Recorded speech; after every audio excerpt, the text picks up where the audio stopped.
നമസ്കാരം. വിഷുമായി സൗമ്യ യൂട്യൂബ് ചാനലിലേക്ക് എല്ലാവർക്കും സ്വാഗതം. നമ്മുടെ വീടുകളിൽ എപ്പോഴും ഒഴിച്ചുകൂടാൻ പറ്റാത്ത ഒന്നാണ് അടുപ്പ്. അടുപ്പ് എല്ലായ്പ്പോഴും കിഴക്ക് ഭാഗത്തേക്ക് വേണം വയ്ക്കാൻ. അടുപ്പ് പാചകം ചെയ്യുന്ന വ്യക്തി കിഴക്ക് ഭാഗത്തേക്ക് വേണം നോക്കാൻ. ഈ ഭാഗത്താണ് അഗ്നിയുടെ ദിശ. അതിനാൽ ഈ ഭാഗത്ത് തന്നെ അടുക്കള നിർമ്മിക്കാൻ ശ്രദ്ധിക്കുക.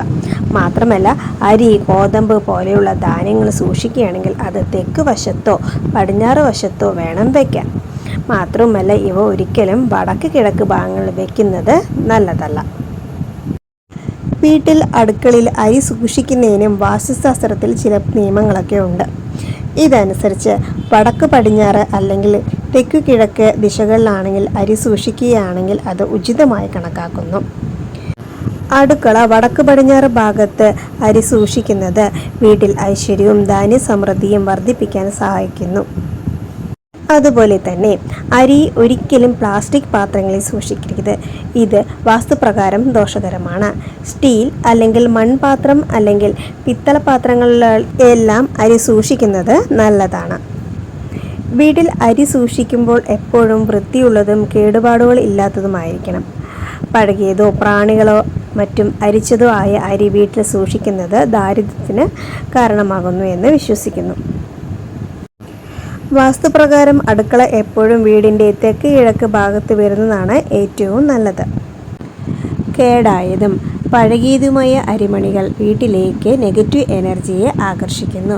ഇത് നിങ്ങളുടെ അരി വായു കടക്കാത്ത പാത്രത്തിൽ സൂക്ഷിക്കേണ്ടതിൻ്റെ മറ്റൊരു കാരണമാണ്. മാത്രവുമല്ല, അരി ഭരണി പാത്രത്തിൽ പകുതിയിലധികം അരി നിറയ്ക്കണം.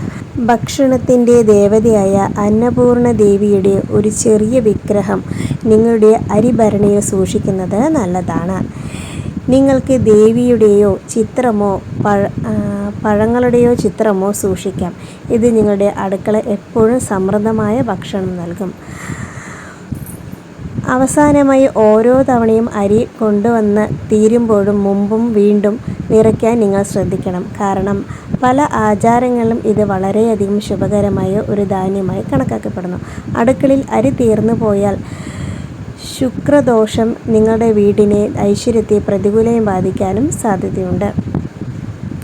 അതുപോലെ തന്നെ അടുക്കളയിൽ അരി സൂക്ഷിക്കുന്ന പാത്രത്തിൽ അല്പം മഞ്ഞൾപ്പൊടി അല്ലെങ്കിൽ മഞ്ഞൾ കമ്പ് ഇട്ട് വെക്കുന്നതും വീട്ടിൽ എപ്പോഴും അന്നലക്ഷ്മിയുടെ അനുഗ്രഹം ഉണ്ടാകാൻ സഹായിക്കുന്നു. ഒരു ചെറിയ പാത്രത്തിൽ അല്പം അരിയും മഞ്ഞൾപ്പൊടിയും ചേർത്ത് വീടിൻ്റെ വടക്ക് കിഴക്ക് ഈശാനകോൺ ഭാഗത്തോ പൂജാമുറിയിലോ സൂക്ഷിക്കുന്നത് സാമ്പത്തിക അഭിവൃദ്ധിക്ക് നല്ലതാണ്. അതുപോലെ തന്നെ പണപ്പെട്ടിയിൽ ഒരു ചെറിയ മഞ്ഞ തുണിയിൽ 21 അരിമണികളും ഒരു ചെറിയ മഞ്ഞൾ കൊമ്പും കിഴികെട്ടി പെട്ടിയിലോ ലോക്കറിലോ സൂക്ഷിക്കുന്നത് സമ്പത്ത് വർദ്ധിക്കാൻ സഹായിക്കുമെന്നാണ് വിശ്വാസം.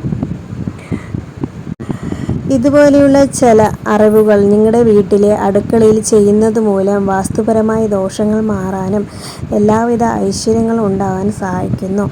അപ്പോൾ വീഡിയോ ഇഷ്ടപ്പെട്ടാൽ എല്ലാവരും ഒന്ന് ലൈക്ക് ചെയ്യണം, സബ്സ്ക്രൈബ് ചെയ്യണം. എല്ലാവർക്കും നല്ലത് വരട്ടെ എന്ന് പ്രാർത്ഥിച്ചുകൊണ്ട് നിർത്തുന്നു. നന്ദി, നമസ്കാരം.